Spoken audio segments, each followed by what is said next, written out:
Si no estás suscrito, suscríbete y activa la campanita, todos los derechos a sus respectivos creadores. Esta historia solo trata de entretener sin fines de lucro.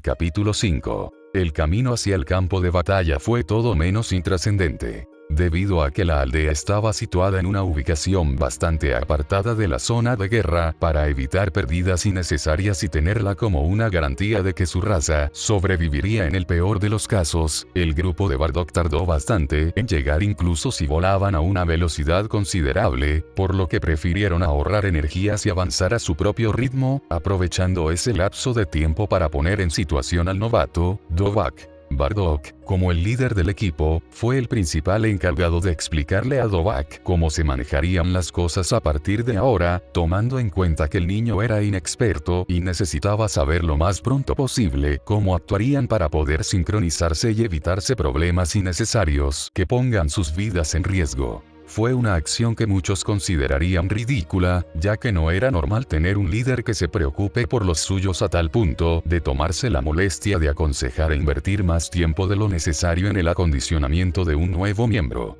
Tal acto era prácticamente un motivo de burla, algo que no debía mostrarse en público o sería visto como símbolo de debilidad. Sin embargo, Bardock no tuvo ningún problema en hacerlo dentro de su círculo, porque sus compañeros y amigos estaban acostumbrados a sus métodos, además de tener un sentimiento mutuo de camaradería entre todos. Sin duda alguna, ellos son considerados como el grupo de raritos por el resto de Saiyanos. Dovahk no pudo sino sentirse aliviado de tener la fortuna de estar en un gran equipo como este. Al principio le tuvo un poco de miedo a Bardock por su actitud, pero nada que no se solucione no siendo una molestia. Con él sí aplicaba la táctica de ser alguien tranquilo, a diferencia de la mismísima Arlie, quien en el principio quiso educarlo como a un bruto por pensar que no tendría las aptitudes de un guerrero. El campo de batalla es muy diferente a lo que conoces. Hemos estado en guerra por mucho tiempo, pero es más ordenado de lo que parece, comentó Bardock, siendo una de las tantas cosas que le explicaba a Dovahk. El ejército Tsufrui se distribuye alrededor de las afueras de sus ciudades para evitar el paso enemigo.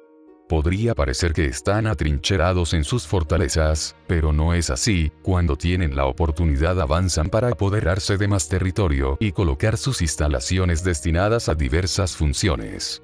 Incluso la zona aérea dentro de su territorio está bien protegido, añadió Toma, quien era el segundo al mando en el grupo, por lo que sabía de lo que hablaba, haciéndolo para no dejarle todo el trabajo a su mejor amigo. Sin embargo, aunque su punto fuerte son sus ciudades, los Tsufrui envían numerosos pelotones de soldados para hacer incursiones en nuestras pequeñas bases y arrasar a los Saiyanos antes de que puedan hacer un primer movimiento. Así es, esos bastardos no nos dejan descansar para nada. Seripa dio su opinión antes de soltar un suspiro de fastidio por tan solo recordar el modus operandi de sus enemigos. ¿Tan complicado es enfrentarse a ellos? ¿Qué tan fuertes son? Aprovechando que su grupo estaba respondiendo a todas sus dudas, Dovahk preguntó sin temor. Físicamente los Tsufrui no son poderosos. Un Saiyano promedio sería capaz de aniquilar a miles de ellos y su único límite sería el cansancio. El problema es que ellos tienen una tecnología muy avanzada. Sus armas son capaces de herirnos gravemente, además de tener todo muy bien vigilado, siempre nos detectan. Sin contar que son como insectos, salen por todas partes y no se acaban, explicó Bardock. Envían grupos armados de centenas contra nosotros. Eso es lo que vuelve difícil todo esto, pues los Saiyanos somos nada en números. ¿Cuántos de nosotros somos? La expresión de Dovahk se volvió de intriga, pero ya se daba una idea de la respuesta. Menos de 50.000. Se supone que la raza Saiyana es gobernada por 10 clanes en todo el planeta. Dichos clanes son controlados por el guerrero más poderoso de cada uno, el cual distribuye su control en 10 partes otorgadas a sus lacayos más fuertes o de mayor confianza. Esas fracciones rondan un aproximado de 300 cada uno, dijo Toma al conocer muy bien la jerarquía de la sociedad Saiyana. Después todos los clanes fueron unificados en un solo ejército por Vegeta III para la guerra, pero como es obvio, a lo largo del tiempo han caído muchos de nosotros en batalla. Wow, no esperaba que supieran matemáticas. Creo que los subestimé. Lo único que pasó por la cabeza de Dovahk en esos momentos fue ese pensamiento, reflexionando sobre el prejuicio que tenía sobre la raza guerrera, pues, al igual que muchos del público de la franquicia, creía que solo eran brutos enfocados en la batalla, aunque desde que se fue criando con ellos esa mentalidad fue cambiando. ¿Ahora te das cuenta por qué es tan difícil? Bardock interpretó la mirada asombrada de Dovahk y dio por hecho que le costaba asimilarlo. Incluso si acabamos con cientos de ellos cada día, no serán aniquilados tan rápido porque sus cifras deben ser millonarias, sin contar que no nos lo dejarán tan fácil. También sus métodos de vigilancia nos tienen perfectamente detectados. Entonces, ¿cómo hacemos para atacar y dar en el objetivo si prevén nuestras acciones? Esto es a lo que quiero llegar. El de la cicatriz esbozó una sonrisa agresiva. Debemos ser impredecibles, como una bestia. Aunque lograrlo es más complicado de lo que parece, agregó Seripa. No solo es saltar de frente hacia el enemigo como un animal descerebrado, tenemos que actuar en el momento correcto y sincronizar nuestros movimientos para ser lo más eficaces posibles. Ahora que lo sabes, lo único que tienes que hacer es adaptarte a nuestros tiempos de ataque y pelear cuando nosotros lo hagamos. Bardock le dio un último vistazo a Dovahk antes de volver a concentrarse en el frente. Cuando llegue la hora, te haré una demostración. ¿Te quedó claro? Sí, asintió Dovahk, sin nada más que decir. Pese a que Dovahk todavía podía preguntar más, como lo sería el contexto del por qué están en guerra con los Tzufroi, duda que sería lo más normal para un niño de su edad, optó por no hacerlo, ya que toda esa información la conocía de antemano. No por su rol como consumidor de la franquicia, sino por Arlie, quien fue la encargada de educarlo al enseñarle sobre la cultura de su raza y un poco de historia, que incluía el actual acontecimiento que vivían. Según dicta la historia, los Aillanos provienen de otro planeta llamado Sadala, en el cual se desató una guerra civil que lo dejó inhabitable. Todo apuntaba a la extinción de la raza, pero con su rudimentaria tecnología construyeron una nave espacial con la capacidad de albergar una numerosa cantidad de tripulantes, así que abandonaron el planeta en búsqueda de uno con las condiciones necesarias para vivir y aterrizaron en el planeta Plant, su actual hogar. Para su sorpresa, el planeta ya era habitado por otra civilización inteligente, los Tzufroi, quienes se caracterizan por poseer una tecnología extremadamente avanzada para los estándares aillanos, pero con la diferencia de ser demasiado débiles para el combate. Aun cuando parecía que los aillanos iban a ser rechazados por los Tzufroi, ellos los recibieron con amabilidad y permitieron que se instalaran en su planeta, así que, como agradecimiento, los aillanos prometieron no luchar contra ellos, e incluso formaron una relación simbiótica. Los Tzufroi los utilizaron como mano de obra por sus increíbles capacidades físicas, y a los aillanos se les recompensó con recursos como alimento, vivienda y medicina, pero conforme pasaba el tiempo y los gobiernos cambiaban de líder, los Tzufroi empezaron a mirar a los aillanos hacia abajo, hasta el punto de explotarlos o tratarlos como meros esclavos. Los aillanos, como una sociedad muy orgullosa, no se dejaron pisotear por los Tzufroi y, tras soportar muchos malos tratos durante bastante tiempo, su tolerancia llegó a su límite e iniciaron una revolución por el control del planeta y para obtener su libertad, todos unidos bajo el comando del poderoso Vegeta III, el líder más fuerte de uno de los clanes más influyentes de su raza. Actualmente la guerra llevaba 9 años desde su comienzo, y todavía no se sabía hasta cuándo iba a finalizar, pero en definitiva los aillanos no pensaban tirar la toalla. Iban a continuar hasta el final, sin importar cuánto tiempo les lleve. Después de un rato, conforme el grupo de Bardock iba acercándose a su destino, Dovahk comenzó a escuchar el fragor de la batalla, el primer ruido que oyó cuando nació. Sin duda alguna le causaba mucha nostalgia al pequeño, pero ahora iba a formar parte de esta por el bien de su existencia y de su raza. Dovahk también pudo observar cómo el cielo se oscurecía por la contaminación causada por tanta destrucción, así como también los brillantes ataques de energía disparados por los guerreros aillanos y el armamento Tzufroi. Tal como Bardock se lo contó, también se notó la diferencia de números entre ambos bandos, habiendo decenas de aillanos contra miles de soldados tzufruianos. Ahora que estaban bastante cerca, el grupo de Bardock detuvo su avance y se escondió entre los escombros para planificar su estrategia. Parece que el día de hoy están bastante animados. Estoy 100% seguro que establecieron un punto de control demasiado cerca de aquí. Tenemos que destruirlo antes de que sigan avanzando, dijo Bardock, dando un análisis de la situación que veía a simple vista. Primero hay que sacarnos de encima sus dispositivos de vigilancia sin que sepan que estamos cerca. Colocamos un señuelo para atraer su atención en otra parte y pasar, sugirió Toma. Sí, de preferencia lejos para que piensen que nos aproximamos, pero estaremos más cerca de lo que piensan. Yo me encargo de eso. Seripa se levantó de su posición, segura de su rol, después de todo ya tenía experiencia en ese ámbito y sus dos camaradas confiaban en ella. Perfecto, ve. Su líder asintió para mostrarle que estaba de acuerdo con su cooperación, así que de inmediato Seripa se alejó y al volteó hacia el novato. Presta mucha atención porque distraerte puede costarte la vida. Una vez que Seripa haga lo suyo, será hora de movilizarnos a mi señal. ¿De acuerdo? Sí. Bien. Bardock guardó silencio luego de confirmar que Dovahk lo obedecería y se dedicó a observar cómo su compañera hacía su trabajo, causando estragos en una zona lejana para llamar la atención del enemigo, ya que por todo el cielo había muchos dispositivos aéreos que transmitían en vivo, en forma de cámara, todo lo que sucedía en el campo de batalla a los cuarteles generales. Seripa, no dejándose ver, usó su increíble fuerza bruta para abrir un agujero en el suelo y desenterrar una enorme roca, la cual lanzó hacia adelante para provocar un estruendoso impacto que llamaría la atención con su caída, de paso llevándose consigo algunas de las cámaras que sobrevolaban el área. El suelo tembló, por supuesto, pero no terminó ahí, ya que cuando el resto de cámaras giraron hacia su origen, rápidamente Seripa disparó unas cuantas ondas de ki para destruirlas y dejar a ciegas al punto de control al que transmitía. Y una vez finalizado, la Saiyana le indicó a sus compañeros que su labor estaba hecho. ¡Ya!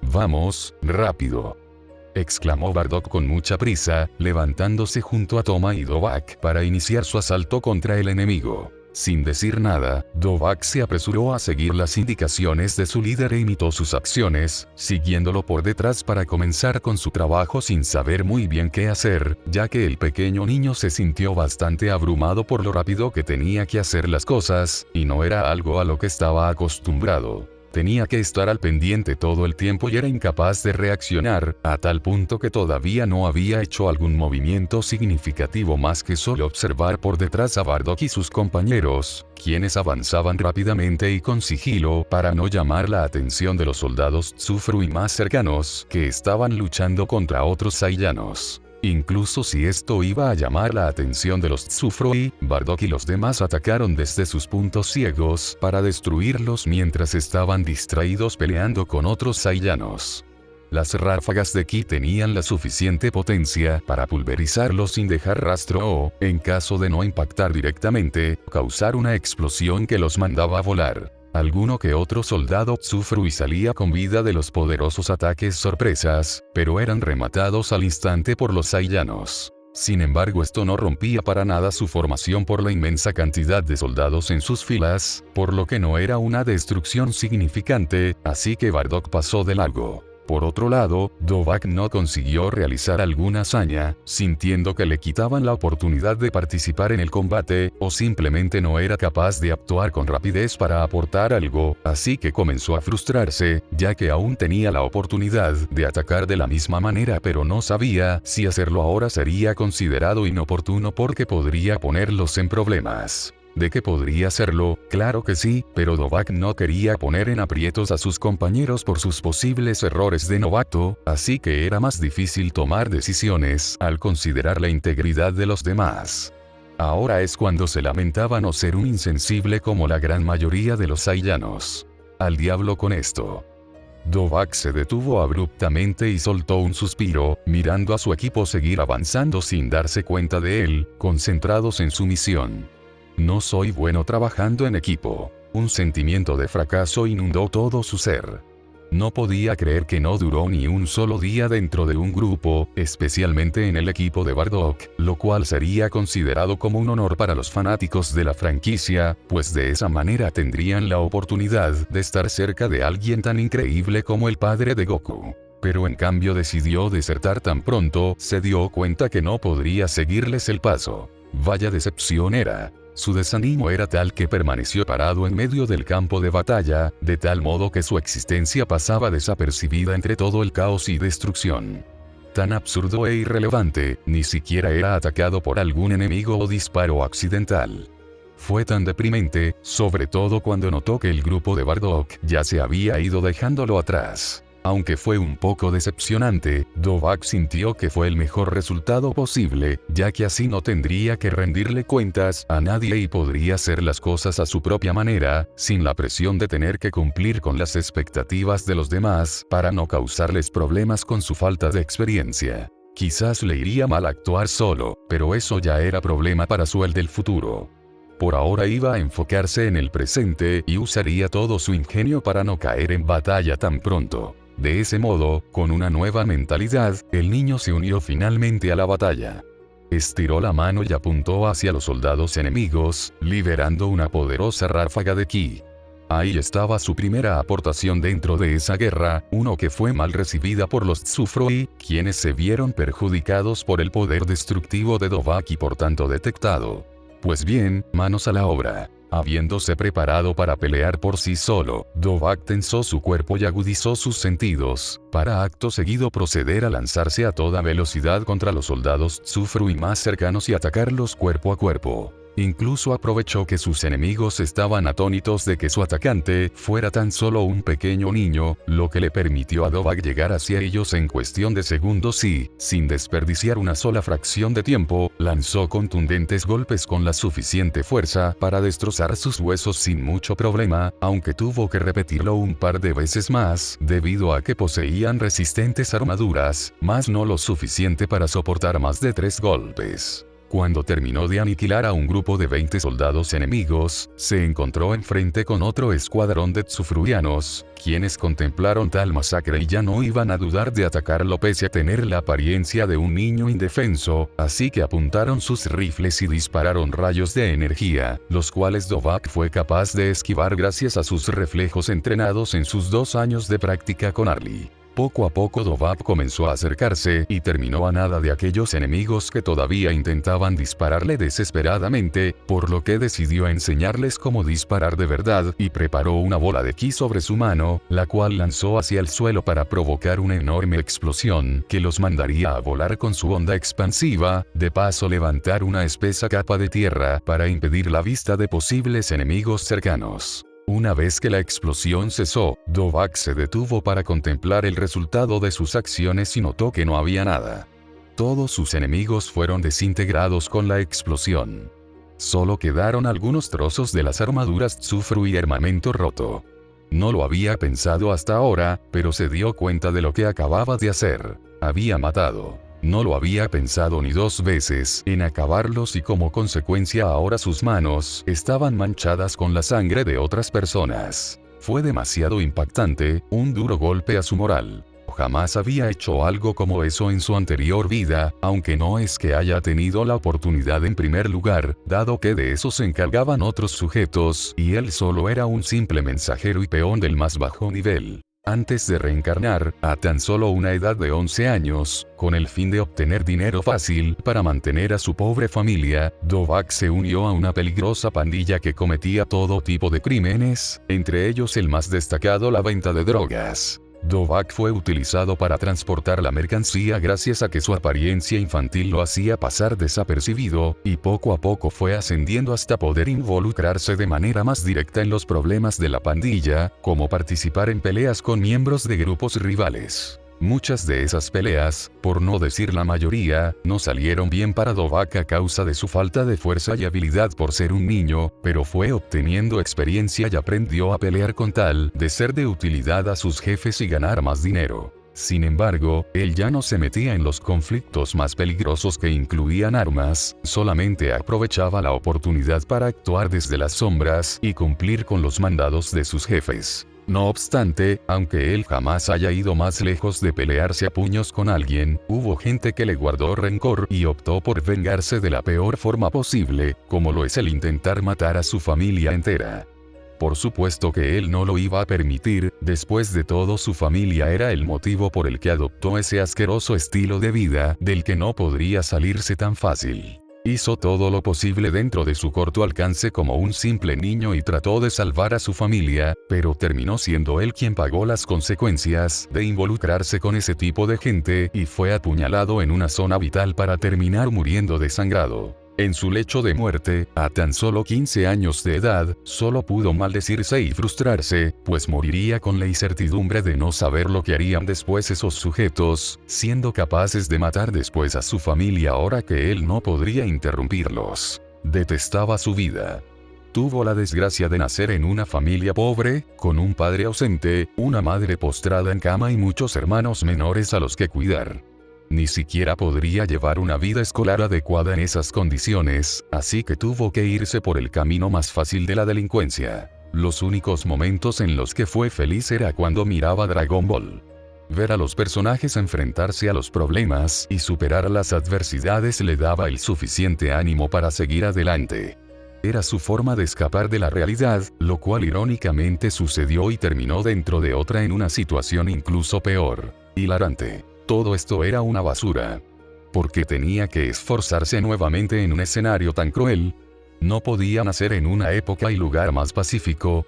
Ahora cargaba con el peso de haber matado por primera vez a otras personas a sangre fría, y lo peor es que se sentía fatal por no importarle la muerte de sus enemigos, sino su propia visión sobre él, pues no quería verse como un monstruo. Sonaba como una idea bastante fría e inhumana, pero poco podía importarle lo que le sucediera a los demás siempre que no lo afectara directamente a él o a sus cercanos. Dovahk siempre se dijo a sí mismo que no tendría problemas en dormir en caso de saber que personas al otro lado del mundo estén sufriendo. Sin embargo, ser él el causante de los problemas no era para nada agradable. Por tal motivo, su moral fue dañada porque finalmente cruzó la línea, pero su imagen fue lo que más le importó, no la muerte de sus enemigos. Obviamente le impactó matarlos, pues la facilidad con la que sucedió le hizo sentir que la muerte era tan irrelevante, sin sentido e injusta. Tanto esfuerzo para vivir y que todo se acabe de la nada. Era frustrante, lo hacía enojar, sobre todo cuando lo había vivido una vez ya. Esto solo era un detonante para hacerlo esforzarse más por sobrevivir, no permitiría que todo se acabe tan fácil para él. Maldita sea, esto es tan agotador, solo quiero irme a dormir y descansar. Dovahk suspiró con pesadez. Tan solo esa corta y primera experiencia lo había estresado demasiado. Nadie le había dicho que participar en una guerra sería así de extenuante.